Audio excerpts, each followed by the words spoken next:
It started with a bulldozer. Karen and her HOA board had somehow decided that my ugly dam needed demolition. According to them, the concrete structure I'd inherited from my grandfather was an eyesore, ruining the aesthetic of their million-dollar neighborhood. I laughed when I got the notice. Ugly?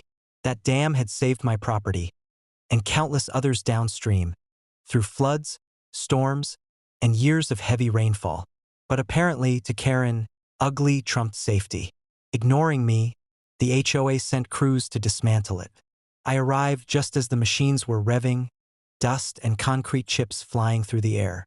Karen was standing on top of the dam, clipboard in hand, barking orders like she was conducting a symphony. "Remove it! We're going to make this neighborhood beautiful," she shouted. I rolled my eyes. Beautiful?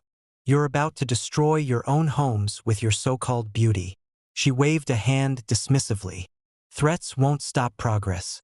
This is community improvement. I calmly walked to the control gate at the base of the dam. I didn't yell. I didn't make a scene. I simply opened the floodgates. Water roared through the channels, spilling into the streets below. The construction crews froze as waves of water tore through the streets, flooding lawns, driveways, and even a few unfinished homes. Bulldozers were trapped in the mud, trucks floated helplessly, and the board members scrambled for higher ground. Karen's scream echoed over the roar of the water. "Stop! Stop this right now!" I stood on the dam, arms crossed, watching the chaos unfold. "You demolished my dam. Now watch your million-dollar neighborhood sink." By nightfall, their perfect neighborhood was partially underwater.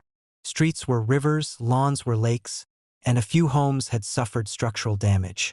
The HOA board scrambled, sending frantic emails and phone calls demanding I close the gates. I didn't respond. The media caught wind of the story within days. HOA's million-dollar neighborhood partially flooded after owner releases dam water. Public opinion sided with me immediately. People called it poetic justice. After all, it was Karen's obsession with beauty that led to the disaster. The lawsuits were the final nail in the coffin. The HOA attempted to sue me for unauthorized flooding, but every court in the county ruled in my favor. The dam was my property, and controlling it was my right. Karen? She was personally liable for many of the damages, and her HOA dissolved entirely within 6 months. Now, every time it rains, I watch my dam handle the water effortlessly.